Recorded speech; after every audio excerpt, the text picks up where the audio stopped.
Hey guys, so this is going to be a little bit of homework, help, and support for 24/6 through 24/12.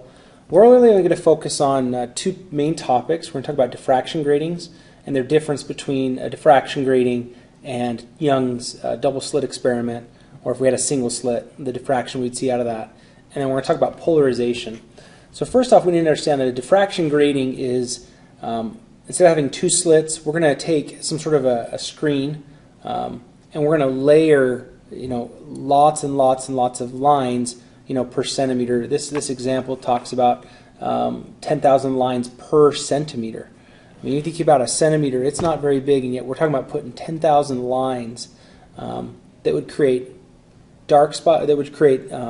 lines through which the light can pass, like right through here.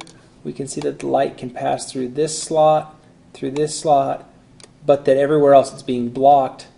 And so when we talk about this idea of slits along the way, we're just going to have a whole bunch of them.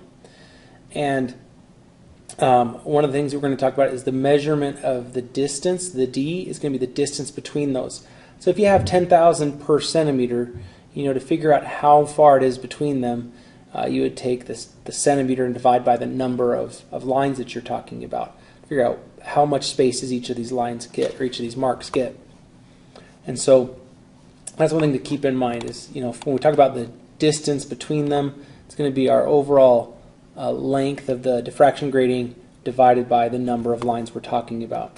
And this is the formula that we wind up with. If you take the sine of theta, it will equal the order, the magnitude that you're looking for. Are you looking for the first maximum, the second maximum, and so on? Times the wavelength of the light. The bigger the wavelength of the light, the more spread there's going to be, and then divided by D. Now D again is the distance between the slits. And so when we look at what happens here, some really interesting things happen. With the Young's double slit experiment, okay, like we see, I'm going to go ahead and underline here, the two slit experiment, we get a lot of haziness around my bright spot. So that's bright, that's bright, that's bright. It's only really dark in these specific spots right here, which means that all along here it's still pretty bright. And so if you remember the images we looked at earlier, around the bright spots it was hazy and it didn't really get a good crisp darkness.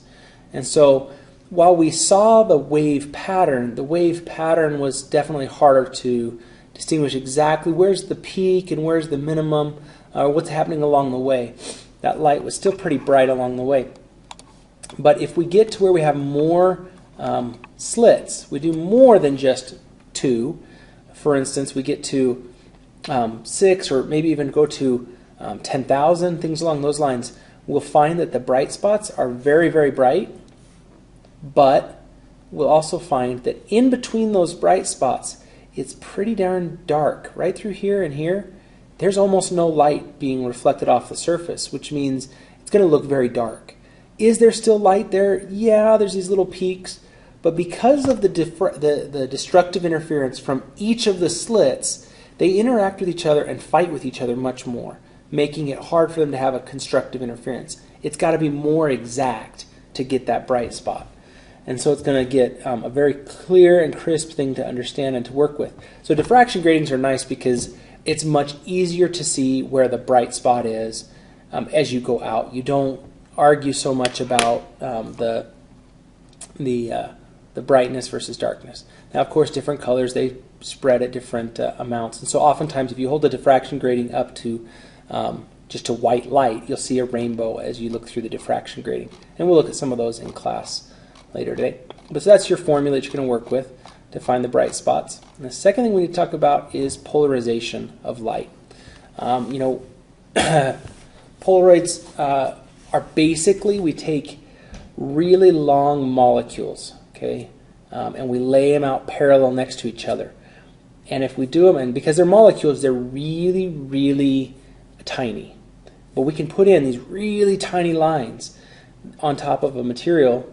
These are called Polaroids, or Polaroid lenses, or Polaroid sheets. There's lots of different names for them, but talk about these Polaroids. We can lay them out, and what happens is, because we have all these parallel lines, light travels as a sine wave, And as it's traveling through as a sine wave, if it's oriented the wrong way, it'll bump into a lot of stuff and get reflected back. But if it's aligned just right, it can sneak in between these lines. And so let's take a look at what that looks like. If you have unpolarized light, okay, right here, some of it's going side to side, some of it's going up and down. As it comes and hits this polarizer, okay, if it's got slits that are vertically aligned, then only the part of the light that fits between those lines is going to sneak through. In other words, only the vertically polarized light. And so the light that comes through this polarizer will now all be vertical. Now, because of the fact that we know light is essentially random, okay, in terms of its direction and polarization, we're going to acknowledge that 50% of the light will get through the first Polaroid. Whatever the situation is, if we have unpolarized light, 50% will come through, which is where we have I naught, that's the initial amount of light. Through the first Polaroid, we have 1/2 of I naught. That's going to happen every time. Now what's really interesting is what happens when we stick a second Polaroid or another polarizer behind the first one. So some very, very cool things happen. And we end up with this formula. Let's see, where is that? Right here, okay? And this is the amount of light that will get through each subsequent polarizer, okay? So we have to understand that depending on the angle between the two Polaroids, only a certain amount of light is going to get through. And there is a situation which we could block all of the light from getting through. But this allows us to make sure that all of the light is aligned a certain way. And there are some situations where we might want to restrict or reduce certain amounts of light or certain types of light. We'll talk a little bit about it here in a minute. But that formula is really, really helpful and useful. But what you have to understand is it doesn't apply until we get to the second Polaroid. The first Polaroid will always knock out 50% of our unpolarized light. It's what happens after that. So if you think about polarized sunglasses, a couple of people that use polarized sunglasses pretty oftenly would be baseball and softball players that are in the outfield. They often wear polarized sunglasses to try and block out as much glare as they can. They don't want it to be dark. They still want to be able to see, but if there's any glare off of any surfaces, they really want to make sure that doesn't get through to them. The other one is fishermen. Fishermen and skiers, I guess, would be another example. Skiers and snowboarders, they really need to have polarized sunglasses to be able to restrict the amount of light that is going to get through and potentially blind them or make it hard for them to see. So here, let's do a couple of things with this formula. We'll talk about it in a second. If we look at this example here, we've got a vertical polarizer and then 45 degrees and then a horizontal polarizer. Okay, through the first polarizer, we're going to get 50% of the light. Okay, 1/2 of I naught. To determine how much light comes through here, I'm going to call this I2. I after the second polarizer. It would equal, okay, now the formula is I naught, which is the not, okay, so the formula says I equals I naught cosine squared of theta. What you have to understand is this is not initial, this is previous. Okay, so it's the previous amount of light through. So when I say I naught in this case, I actually mean this amount. Okay, this was I naught, but after I got through, then 1/2 I naught became the previous amount.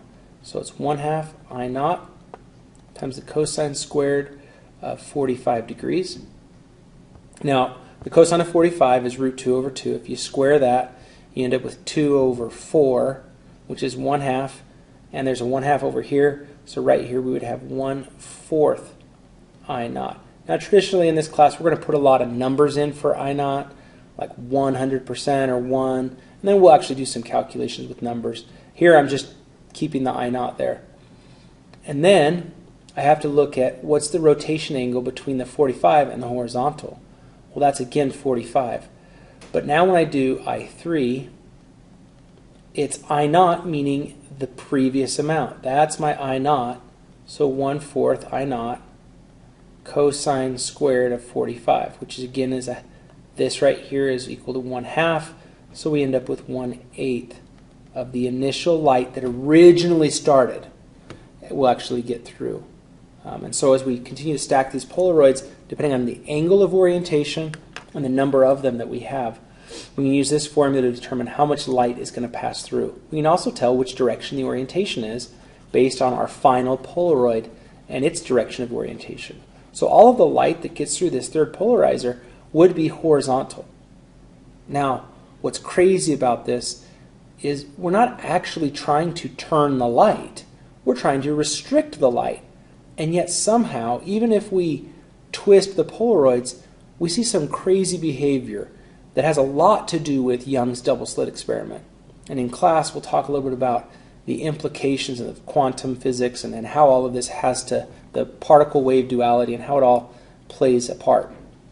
Now, there is a situation in which light, naturally occurring light that's unpolarized, when it hits a surface, could become polarized. And this is part of why we wear polarized sunglasses. It's to prevent the polarized light that's reflecting off of a surface like water or the snow from actually entering into our eyes.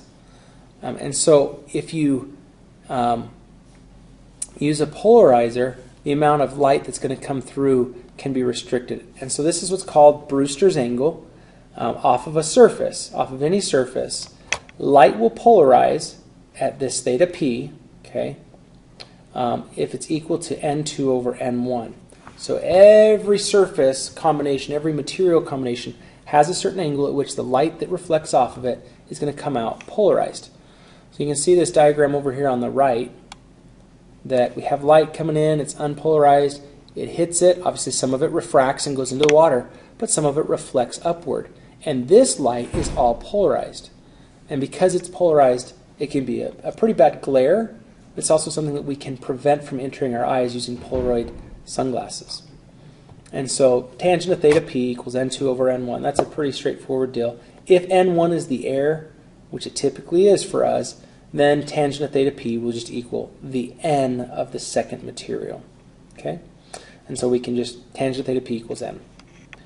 So when you're talking about Brewster's angle and reflection off of a surface, some pretty cool stuff happens there. We can simplify it, and therefore, you know, depending on the time of day, there's a point at which I need polarized sunglasses to be out fishing or out skiing. There's times of the day when the light's not polarized, but when it is, I could block that polarized light, and that'd be a benefit to me. All right, good luck, guys. We'll see you in class.